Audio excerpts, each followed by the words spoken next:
قال الحمیدی حدثنا سفیان بالخبر کلہ پورے حدیث بیان کی ہم کو سفیان ہے. حدثنا موسیٰ قال حدثنا ابراہیم اخبرنا ابن شہاب عن حمید بن عبد الرحمن ان ابا ہریرہ قال اتى رجل للنبی صلی اللہ علیہ وسلم، ایک آدمی نبی اسلام کے پاس آیا، فقال حلقت وقعت على اہلی، اس نے کہا یہ رمضان میں آیا، میں علاج ہو گیا، میں واقع ہو گیا اپنی بیوی پر، یعنی میں جمع کر بیٹھا رمضان میں، فی رمضان، روزے کی حالت میں. ٹھیک ہے.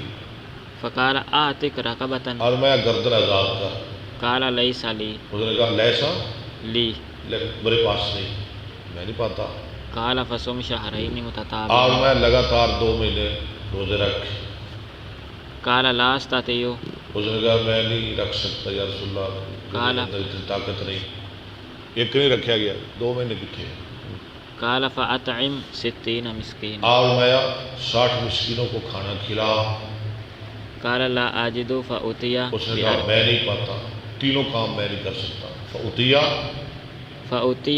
بارك فيه تمر، لایا گیا ایک ٹوکرا، اس میں کھجوریں تھیں، بڑا سارا ٹوکرا. بتیہا اہل بیت افقر منا، پورے مدینہ کے اندر کوئی ایسا گھر نہیں جو ہم سے زیادہ محتاج ہو. فضاحکا، فضاح کا یہ باب کے ساتھ تعلق. رسول اللہ کو ہنسی آ گئی، آپ ہنس پہ. حتی بدت نواجزہ، یہاں تک کہ آپ کی داڑھیں زہر ہونے لگی. نواجز. قال فانتم اذن، اور میں فانتم اذن، پھر تم ہی کھا لو. کیسا نبی رحیم، پھر تم ہی، اور آپ پہ ہی کھا لا، تیرا کفارہ ادا ہو جائے گا.